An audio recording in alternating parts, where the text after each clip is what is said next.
കഴിഞ്ഞ പിണറായി സർക്കാരിന്റെ കാലത്ത് വലിയ വിവാദമായിരുന്ന കാര്യമായിരുന്നു സർക്കാർ ജീവനക്കാർക്കെതിരെ തുടരെ നടപടിയെടുക്കുക എന്ന് പറയുന്നത്. ഏതെങ്കിലും ഫേസ്ബുക്ക് പോസ്റ്റ് എടുക്കുന്നു, അവർക്കെതിരെ നടപടിയെടുക്കുന്നു, മറ്റൊരാൾ പോസ്റ്റ് ഇടുന്നു, അവർക്കെതിരെ നടപടിയെടുക്കുന്നു. ഇതൊരു സ്ഥിരം ഏർപ്പാടായിരുന്നു കഴിഞ്ഞ സർക്കാരിന്റെ കാലത്ത്. ഇപ്പോൾ ആ സമയത്ത് ഒരുപാട് വിമർശനം ഉന്നയിച്ച ആളാണ് സതീശനെ പോലെയുള്ള ഇപ്പോഴത്തെ മുഖ്യമന്ത്രിയായിട്ടുള്ള വി ഡി സതീശനെ പോലുള്ള ആളുകൾ. കോൺഗ്രസ്സുകാരൊക്കെ വലിയ വിമർശനം അതിനെതിരെ ഉന്നയിക്കുകയും ചെയ്തിരുന്നു. എന്നാൽ ഇപ്പോ മുഖ്യമന്ത്രിക്കെതിരെ പോസ്റ്റ് ഇട്ട രണ്ടുപേർക്കെതിരെ നടപടിയെടുത്തിരിക്കുകയാണ്. ഒന്ന്, നെടുങ്കണ്ടം KSRTC ഡിപ്പോയിലെ ഡ്രൈവർ സുനിൽകുമാർ. മറ്റൊന്ന്, ആറ്റിക്കൽ ഗവൺമെന്റ് ബോയ്സ് ഹൈസ്കൂളിലെ ഒരു പ്രിൻസിപ്പൽ ആയിരുന്നു ജാവേദ് സുബൈർ. ഇതില് രണ്ടുപേരുടെ കേസും പല വ്യത്യാസങ്ങളുണ്ട്. KSRTC ഡ്രൈവർ മെയ് 1-ാം തീയതിയാണ് പോസ്റ്റ് ഇട്ടത്. എന്ന് പറഞ്ഞു കഴിഞ്ഞാൽ ഈ സർക്കാർ അധികാരത്തിൽ വരുന്നതിന് മുന്നാണ്, തെരഞ്ഞെടുപ്പ് ഫലം വരുന്നതിന് മുന്നാണ് പോസ്റ്റ് ഇട്ടത്. ശരിക്കും പറയാൻ മുഖ്യമന്ത്രിക്കെതിരല്ല, അതൊരു സ്ഥാനാർത്ഥിക്കെതിരായിട്ടുള്ള പോസ്റ്റ് ആയിട്ടാണ് നമ്മൾ അതിനെ കണക്കാക്കേണ്ടത്. വി ഡി സതീശൻ എന്ന് പറയുന്ന UDF-ന്റെ സ്ഥാനാർത്ഥിക്കെതിരെ, അദ്ദേഹം MLA ആയിട്ട് തെരഞ്ഞെടുക്കപ്പെട്ടിട്ടില്ല. അതാണ് ഒന്നാമത്തെ. രണ്ടാമത്തത് ഈ പറയുന്ന പ്രിൻസിപ്പലാണ് ജാവേദ് സുബൈർ എന്നാണ് പ്രിൻസിപ്പൽ. അദ്ദേഹം ഈ അടുത്ത് തന്നെയാണ് പോസ്റ്റ് ഇട്ടത്. ഇതിൽ KSRTC ഡ്രൈവറുടെ പോസ്റ്റിന്റെ പ്രത്യേകത എന്ന് വെച്ചാൽ അദ്ദേഹം വി ഡി സതീശന്റെ ഒരു മുഖം ഉപയോഗിക്കുകയും അതുപോലെ തന്നെ ഒരു നഗ്നമായ ഒരു ചിത്രം, കുറച്ച് അബ്യൂസീവ് ആയിട്ടുള്ളൊരു പോസ്റ്റ് ആയിരുന്നു അത്. അങ്ങനത്തെ അശ്ലീലമായ ചില സൂചനകളുള്ള പോസ്റ്റ് ആയിട്ടാണ് KSRTC ഡ്രൈവറെ വന്നത്. അതിനുശേഷം അധ്യാപകന്റെ പോസ്റ്റ് ആണെങ്കിൽ ഒരു വിമർശനമാണ്. വിമർശനം എന്ന് പറഞ്ഞു കഴിഞ്ഞാൽ നേരത്തെ പിണറായി സർക്കാരിനെതിരെയുള്ള ഒരു വിമർശനമായിരുന്നു. പിണറായി സർക്കാർ ഇറങ്ങി പോകുമ്പോൾ ഖജനാവ് കാലിയാണെന്നൊരു വിമർശനം ഉന്നയിച്ചിരുന്നു. ആ വിമർശനത്തിനെ ചോദ്യം ചെയ്തുകൊണ്ട്, അതിനെ പരിഹസിച്ചുകൊണ്ട് ഇപ്പോൾ പുതിയ സർക്കാർ അധികാരത്തിൽ എത്തിയതിനു ശേഷം ആശാമാർക്ക് പൈസ കൂട്ടി കൊടുത്തിരിക്കുന്നു, പെൻഷന് തുക അനുവദിച്ചിരിക്കുന്നു, പാചക തൊഴിലാളികൾക്ക് തുക അനുവദിച്ചിരിക്കുന്നു. അപ്പൊ ഈ ഒരു സാഹചര്യത്തിൽ നിങ്ങൾ പറഞ്ഞ നുണയാണെന്ന് പറയുന്ന ഒരു ആക്ഷേപഹാസ്യം കലർന്ന ഒരു പോസ്റ്റാണ് അത്. അദ്ദേഹത്തിന്റെ പോസ്റ്റ് അല്ല, ഈ അധ്യാപകൻ മറ്റൊരു പോസ്റ്റ് ഷെയർ ചെയ്തു. അദ്ദേഹം ആയിട്ട് 2 ദിവസം കഴിഞ്ഞാൽ വിരമിക്കാനിരിക്കുന്ന അധ്യാപകനാണ്. 2 ദിവസമുള്ളൂ വിരമിക്കാനിരിക്കും. ഇങ്ങനെ ഒരു പോസ്റ്റാണ് ഉണ്ടായത്. ഇപ്പൊ നേരത്തെ നല്ല രസമുള്ള ഒരു പോസ്റ്റാണ്, പൂച്ച സതീശന്റെ കയ്യിൽ കിടക്കുന്ന ഒരു പടമൊക്കെ. അതെ, അങ്ങനത്തെ ഒരു പോസ്റ്റാണ്. അപ്പോ അതുകൊണ്ട് തീർന്നില്ല കാര്യങ്ങൾ. കഴിഞ്ഞ ദിവസം ഒരു പത്രസമ്മേളനത്തിൽ ചോദിച്ചു, നിങ്ങൾ 2 ആൾക്കാരെ നടപടിയെടുത്തു. അപ്പോൾ മുഖ്യമന്ത്രി വി ഡി സതീശൻ ചെയ്തതെന്ന് വെച്ചാൽ അദ്ദേഹം ഈ 2 കാര്യങ്ങളെയും ഒരുമിച്ചാക്കി. എന്നിട്ട് അദ്ദേഹം പറഞ്ഞു, നിങ്ങൾ പത്രക്കാരോട് ചോദിച്ചു, നിങ്ങൾ ആ പോസ്റ്റ് കണ്ടോ? ആ പോസ്റ്റ് എങ്ങനെയായിരുന്നു? അത് എൻ്റെ മുഖം വെച്ചിട്ട്, മുഖ്യമന്ത്രിയുടെ മുഖം വെച്ചിട്ട് ഒരു അശ്ലീലമായ ഒരു ചിത്രമാണ് കൊടുത്തിരിക്കുന്നത്. അത് നിങ്ങൾക്ക് സഹിക്കാൻ പറ്റുമോ? ഇതിന് നടപടി എടുക്കണ്ടേ? അതല്ലേ നമ്മൾ ചെയ്യേണ്ടത്? നാളെ നിങ്ങൾക്കെതിരെ ഇങ്ങനെ പോസ്റ്റ് ഞാൻ നടപടി എടുക്കണ്ടേ എന്നൊക്കെ പറഞ്ഞു. എന്നിട്ട് അദ്ദേഹം 2 ദിവസം കഴിഞ്ഞാൽ ആള് പെൻഷനാവണമെന്നുള്ള കാര്യം ഞാൻ അറിഞ്ഞിട്ടില്ല. പക്ഷെ എന്നോട് പല ആൾക്കാരും വന്നിട്ട് ചോദിച്ചു, സർക്കാരിലെ ആളുകൾ വന്ന് ചോദിച്ചു, ഇങ്ങനെ ഒരു പോസ്റ്റ് വന്നിട്ടുണ്ട്, നടപടി എടുക്കണ്ടേ? അപ്പൊ ഞാൻ പറഞ്ഞു, രാഷ്ട്രീയമായ വിമർശനവോ ഒക്കെ ആണെങ്കിൽ കേസെടുക്കണ്ട, അല്ലാത്തതാണെങ്കിൽ കേസെടുത്തോളം ഞാൻ പറഞ്ഞു. അപ്പൊ സൈബർ ആക്രമണത്തെ കുറിച്ച് ഒരു അഭിപ്രായം പറഞ്ഞു. എന്നിട്ട് എന്ത് ചെയ്തു? 2 പേർക്കെതിരെ കേസെടുത്തു. ശരിക്കും പറഞ്ഞു കഴിഞ്ഞാൽ 2 പേർക്കെതിരെയുള്ള കേസുകൾ 2ആയിട്ടാണ് ഇരിക്കുന്നത്. 2 കാര്യമാണ്. പക്ഷെ മുഖ്യമന്ത്രി എന്ത് ചെയ്തെന്ന് വെച്ചാൽ പത്രസമ്മേളനത്തിൽ 2ആയി ഒരുമിച്ച് പറഞ്ഞിട്ട് ആളുകൾക്ക് ഒരു തെറ്റിദ്ധാരണ വരുന്ന രീതിയിൽ ചെയ്തു. ഒരുപക്ഷെ മുഖ്യമന്ത്രിക്ക് തന്നെ തെറ്റിദ്ധാരണ ഉണ്ടാവാം. അല്ല, ഇതിലിപ്പോ നമുക്ക് അതിന്റെ യാഥാർത്ഥ്യം അറിയില്ല. മുഖ്യമന്ത്രി ഈ 2 വിഷയങ്ങളും മനഃപൂർവ്വം കൂട്ടിക്കലർത്തിയതാണോ അതോ തെറ്റിദ്ധാരണ മുകളിൽ പറയുന്നതാണോ അറിയില്ല. എന്തായാലും വാസ്തവത്തിൽ അധ്യാപകനെതിരെ കേസെടുത്തിട്ടുള്ളത് ഒരുപക്ഷെ ഈ നേക്കഡ് പോസ്റ്റിന്റെ മുകളിലല്ല. ശരിക്കും പറഞ്ഞാൽ ഒന്ന് വളരെ കൃത്യമായിട്ടുള്ള രാഷ്ട്രീയ വിമർശനമാണല്ലോ. ട്രഷറിയിൽ പൂച്ചപെറ്റ് കിടന്നു എന്ന് പറഞ്ഞിട്ടുള്ളത് വളരെ ഇതായിട്ടുള്ള ഒരു രാഷ്ട്രീയ വിമർശനമാണ്. അതിന്റെ ഒരു പടമാണ് ആള് ഷെയർ ചെയ്തില്ല. അതും ആദ്യമായിട്ട പോസ്റ്റ് അല്ല, ആളത് ഷെയർ ചെയ്യാണ് ചെയ്തിട്ടില്ല. പക്ഷെ ഈ ഷെയർ ചെയ്ത പോസ്റ്റിനെതിരെയാണ് ആൾക്കെതിരെ നടപടി എടുത്തിട്ടുള്ളത്. അപ്പോ അധ്യാപകനെതിരെ നടപടി എടുത്തിട്ടുണ്ട്. ഇപ്പൊ രാഷ്ട്രീയ വിമർശനത്തിനെതിരെ നടപടി എടുക്കണ്ട എന്ന് പറഞ്ഞു എന്ന് പറയുന്ന സന്ദർഭത്തിൽ തന്നെ നടപടി ഓൾറെഡി എടുത്തിട്ടുണ്ട്.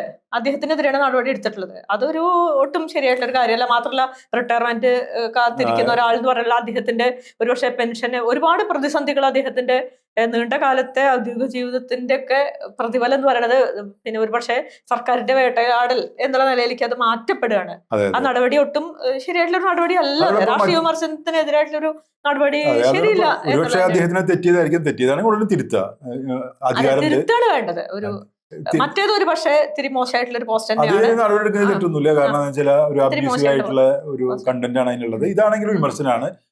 അത് പറയുമ്പോഴും പ്രശ്നമുണ്ട് ബാബു, അതില് പ്രശ്നമുണ്ട്. കാരണം മെയ് 1 ഇട്ട പോസ്റ്റാണ്. മുഖ്യമന്ത്രി വി ഡി സതീശനെതിരായിട്ടുള്ള ഒരു പോസ്റ്റ് അല്ല അത്. എനിക്ക് തോന്നുന്നു ഇതിൽ ഈ ക്വസ്റ്റ്യൻ ആ രീതിയിൽ മാത്രം കൈകാര്യം ചെയ്താൽ പോരാന്ന് എനിക്ക് തോന്നുന്നു. കാരണം ഇതിലിപ്പോ പ്രേമചന്ദ്രൻ എന്ന് പറയുന്ന ഒരു അധ്യാപകൻ പിണറായി സർക്കാരിന്റെ കാലത്ത് ഇടതുപക്ഷത്തിൽ തന്നെ ഉണ്ടായിരുന്ന ഒരാളാണ്. അദ്ദേഹം കരിക്കുലം കമ്മിറ്റികളിലൊക്കെ അംഗമായിട്ടുള്ള വിദ്യാഭ്യാസ പ്രവർത്തനങ്ങൾ അക്കാദമികമായ മേഖലയിൽ ധാരാളം സംഭാവന നൽകിയിട്ടുള്ള അധ്യാപകനാണ് പ്രേമചന്ദ്രൻ. ആ അധ്യാപകനെ ഇതുപോലെ തന്നെ സർക്കാരിന്റെ അക്കാദമികമായിട്ടുള്ള ചില നടപടികളെ കുറിച്ച് സോഷ്യൽ മീഡിയയിൽ ദീർഘമായൊരു പോസ്റ്റ് ഇടുകയുണ്ടായി. അതാണെങ്കിൽ വേറെ അർത്ഥത്തിൽ പറഞ്ഞ ഒരു വിമർശനത്തെക്കാൾ കൂടുതൽ അതൊരു കൺസ്ട്രക്റ്റീവ് ആയിട്ടുള്ള ക്രിറ്റിസിസം ആയിട്ട് കാണേണ്ട ഒരു കാര്യമായിരുന്നു. പക്ഷെ സർക്കാർ അതിനെ കൺസ്ട്രക്റ്റീവ് ആയിട്ടൊന്നും കണ്ടില്ല. അദ്ദേഹം എടുത്ത് പുറത്തേക്ക് കിട്ടും. അദ്ദേഹം ഇതുപോലെ തന്നെ പെൻഷൻ ആവാനിരിക്കുന്ന ഒരാളായിരുന്നു. സ്വാഭാവികമായും വിമർശനം ഉണ്ടായി. പിന്നീട് അദ്ദേഹം തിരിച്ചെടുത്തോ എനിക്കറിയില്ല, അതൊന്ന് നമ്മൾ ചെക്ക് ചെയ്യേണ്ടതാണ്. എങ്കിലും ഇതിന് സമാനമായ ഒരു കാര്യം ഇവിടെയും സംഭവിച്ചിട്ടുള്ളത് എനിക്ക് തോന്നുന്നു. അപ്പൊ നമ്മൾ ഇതിലൊരു ക്വസ്റ്റ്യൻ, സർവീസിലുള്ള ആളുകൾക്ക് വിമർശനത്തിന് ഏതൊക്കെ വരെ പോകാം. വിമർശനം പഴയ കാലത്തേക്ക് നമ്മൾ കേട്ടിട്ടുണ്ട്, രാജാവിനെ വിമർശിക്കാൻ പാടില്ല. അതുപോലെ കോടതിക്ക് ഒരു പ്രത്യേകതയുണ്ട്, കോടതിയെ വിമർശിക്കാൻ പാടില്ല, അത് കോടതി ലക്ഷ്യമാണ്. അപ്പൊ ഈ കോടതിയെ വിമർശിക്കുക, അതുപോലെ തന്നെ സർക്കാരിനെ വിമർശിക്കുക, ഈ തുടങ്ങിയ കാര്യങ്ങളൊക്കെ ശരിയല്ല. സർവീസ് റൂളുകൾക്ക് ഇതിന് തടസ്സം നിൽക്കുന്നുണ്ട്. കോടതിയുടെ കേസിലാണെങ്കിൽ കോടതി ലക്ഷ്യം വെച്ചുകൊണ്ട് വേണമെങ്കിൽ ആളുകളെ വിമർശകരെ പൂട്ടാനും സാധിക്കും. ഇതൊക്കെയുണ്ട്. ഇത് എനിക്ക് തോന്നുന്നത് ഇത് ഒരു ക്ലാരിറ്റി വരുത്തേണ്ട ഒരു കാര്യമാണ്. കാരണം വിമർശനത്തെ ഒരു കാരണവശാലും തടയിടുകാനായിട്ട് ഒരു സർക്കാരിന് അധികാരമില്ല. ഒന്നാമത് എങ്ങനെയാണ് ഈ മുഖ്യമന്ത്രിക്ക് അങ്ങനെ നടപടിയെടുക്കാൻ എങ്ങനെ സാധിക്കുക? ആ അർത്ഥത്തില് അതിലൊരു പ്രോസസ്സിന്റെ ആവശ്യമില്ല, മുഖ്യമന്ത്രി നേരിട്ട്. പിന്നെ അതോടൊപ്പം മറ്റൊരു കാര്യമുണ്ട്, കേരളത്തിലെ ഈ ദിവസങ്ങളിൽ തന്നെ ഇതേ വി.ഡി. സതീശൻ അധികാരത്തിലേറിയിരിക്കുന്ന ഇതേ സമയത്ത് തന്നെ കേരളത്തിലെ സംഘപരിവാറിന്റെ നേതൃത്വത്തിലുള്ള നിരവധി പ്രൊഫൈലുകൾ വളരെയേറെ അബ്യൂസീവ് ആയിട്ടുള്ള കാര്യങ്ങൾ ചെയ്തുകൊണ്ടിരിക്കുകയാണ്. അത് കഴിഞ്ഞ സർക്കാരിന്റെ കാലത്ത് നമ്മൾ കണ്ടതാണ്. ഈ മുസ്ലിങ്ങൾക്കെതിരെ നടത്തിക്കൊണ്ടിരിക്കുന്ന വിദ്വേഷ പ്രചാരണങ്ങൾ കേരളത്തിൽ അങ്ങോളം ഇങ്ങോളം നടക്കുന്നുണ്ട്. സൈബർ സ്പേസ് അതിന്റെ ഒരു ഇടമാണ്. ഇവിടെ വി.ഡി. സതീശൻ അധികാരത്തിലേറിയതിനു ശേഷവും ഇത്തരം അബ്യൂസീവ് ആയിട്ടുള്ള നിരവധി കാര്യങ്ങൾ നടക്കുന്നുണ്ട്. ശശികല ടീച്ചറെ പോലുള്ളവർ എന്താണ് ചെയ്തുകൊണ്ടിരിക്കുന്നത്? ഇതിലൊരു ഒരു നടപടി എടുത്തിട്ടില്ല. അപ്പോ ഇതൊരു പ്രശ്നം. പഴയ ആകാശവാണി അല്ലെ ജീവനക്കാരിയായിട്ടുള്ള ഇവരധികാരത്തിലുള്ള സമയത്തല്ല, ഇപ്പോഴും സർക്കാർ പറഞ്ഞിട്ടുള്ളതെന്ന് വെച്ചാല് അവരെ കണ്ടെത്താൻ കഴിഞ്ഞിട്ടില്ല. അപ്പൊ ഇവരധികാരത്തിൽ വന്നതിന് ശേഷവും ധാരാളം ഇതുപോലെ അബ്യൂസീവ് ആയിട്ടുള്ള കാര്യങ്ങൾ നടക്കുന്നത്. അപ്പൊ മുഖ്യമന്ത്രിയെ മോശമായി ചിത്രീകരിച്ചാൽ മാത്രമേ കുഴപ്പമുള്ളൂ അങ്ങനെയാണോ? ഇതിന് പുനർചിന്ത ആവശ്യമില്ല. ഒന്ന്, വിമർശനങ്ങളെയും അധിക്ഷേപങ്ങളെയും വേർതിരിക്കണം. മറ്റൊന്ന്, അധികാരത്തിലിരിക്കുന്ന ആളുകൾ വിമർശന വിധേയരാണ്, അവർ വിമർശനത്തിന് അർഹരാണ്, അവർ വിമർശനം കേൾക്കാൻ ബാധ്യസ്ഥരാണ് എന്നുള്ള കാര്യം അവർ മനസ്സിലാക്കണം. കാരണം ഇവരൊക്കെ തെരഞ്ഞെടുക്കപ്പെടുന്ന പ്രതിനിധികളാണ്.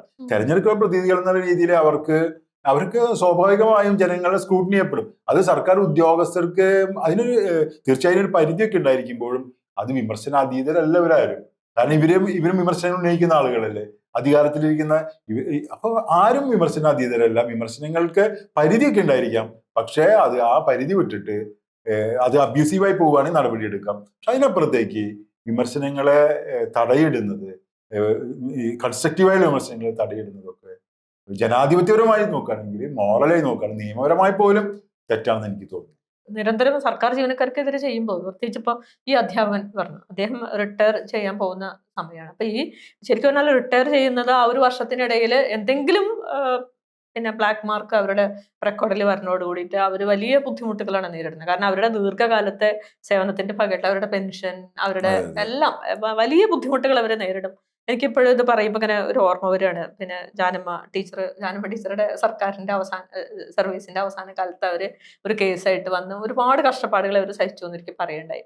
അപ്പൊ ഇതിങ്ങനെ ഈ സർക്കാർ ജീവനക്കാർക്കെതിരെ ഈ ഒരു രീതിയിലുള്ള നടപടികൾ ചെയ്യുന്നത് ഒരു നിലയ്ക്ക് നമുക്കത് പ്രത്യേകിച്ച് പരമാവധി, അത് മാത്രമല്ല അത് ഡയറക്ട്ലി മുഖ്യമന്ത്രിയെ പോലുള്ളവർ നേരിട്ട് അല്ലാതെ ഒന്നും എടുക്കേണ്ടത്. പണ്ട് മന്ത്രി എന്ന് പറഞ്ഞൊരു കാർട്ടൂണിസ്റ്റ് ഉണ്ടായിരുന്നു. അദ്ദേഹത്തിനെതിരെ സി.എച്ച്. മുഹമ്മദ് കോയ ഇതേപോലെ ഒരു നടപടി എടുക്കുകയും അദ്ദേഹം അധ്യാപനായിരുന്നു. തനിനിറം എന്ന് പറയുന്ന പത്രത്തിൽ വെച്ചാണ് അദ്ദേഹം ഒരു കാർട്ടൂൺ പ്രസിദ്ധീകരിച്ചത്. അതിനുശേഷം മലയാറ്റൂർ രാമകൃഷ്ണന്റെ ഒരു ശുപാർശയിൽ ഇത് പിൻവലിക്കുകയൊക്കെ ചെയ്തിരുന്നു. അങ്ങനെ കേരളത്തിൽ അതേപോലെയുള്ള നമ്മുടെ ആക്ഷേപഹാസ്യങ്ങൾ ഇങ്ങനെ തന്നെ കണ്ടാൽ എന്ന് എനിക്ക് തോന്നുന്നു. സർക്കാരിലുള്ള ആളുകൾ തന്നെ എഴുത്തുകാരുണ്ട്. ഇപ്പോൾ പല കേരളത്തിലെ ഇന്ത്യയിലെ പല സംസ്ഥാന സർക്കാരുകളും എഴുതണമെങ്കിൽ സർക്കാർ അധ്യാപകരും സർക്കാർ ഉദ്യോഗസ്ഥരും എഴുതുകയോ ലേഖനങ്ങൾ പ്രസിദ്ധീകരിക്കുകയോ ചെയ്യണമെങ്കിൽ സർക്കാരിന് നടപടി മുൻകൂർ അനുമതി ആവശ്യമാണെന്നുള്ള രീതിയിലൊക്കെ കാര്യങ്ങൾക്ക് പോകുന്നുണ്ട്. ആവിഷ്കാര സ്വാതന്ത്ര്യത്തിന് എതിരായിട്ടുള്ള ഒരു ഇടപെടലായിട്ട് ഇതിനെ കാണേണ്ടിയിരിക്കുന്നു. എനിക്ക് തോന്നുന്നു.